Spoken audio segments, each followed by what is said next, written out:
Theorem है, Thales theorem भी बोलते हैं। एग्जाम में लिखा था प्रूव थेल्स थ्योरम, ये लिखा था बीपीटी थ्योरम।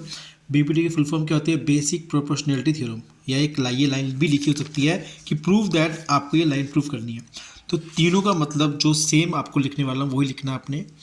गिवन क्या है? ट्राइंगल ए बी सी, जहाँ पर डी किसके पैरेलल है?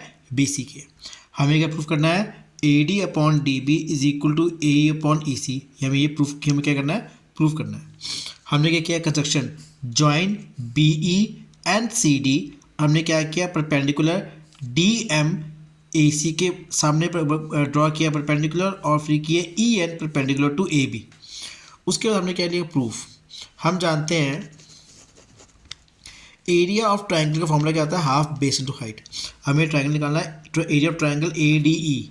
तो फॉर्मूला क्या है? Half base into height. इसके यहाँ पर देखिए क्या लिखा हुआ? Triangle A D B A D E half base. Base क्या है? A D. A D is the base, height is the E N.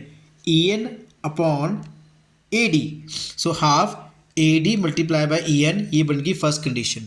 Similarly अगर हम निकालें बी डी ई का, बी डी ई में भी क्या देख पा रहे हो कि यही इसकी हाइट है और बेस क्या है इसका? A B. तो क्या बन गया? ये D B multiply by E N, ये बन गई सेकेंड कंडीशन।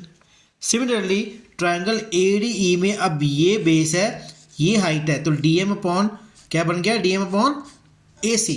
तो क्या बन गया? In triangle A D E D A E into D M, ये बन गई third condition.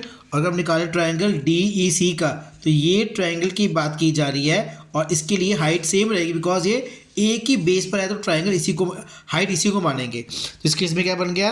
Area of triangle half E C into D M, ये बन गई फोर्थ कंडीशन। हमने क्या किया? पहले और सेकंड को डिवाइड किया। तो ध्यान से देखिए, हाफ हाफ कट गए, ई एन कट गए, क्या बचा? A D upon D B.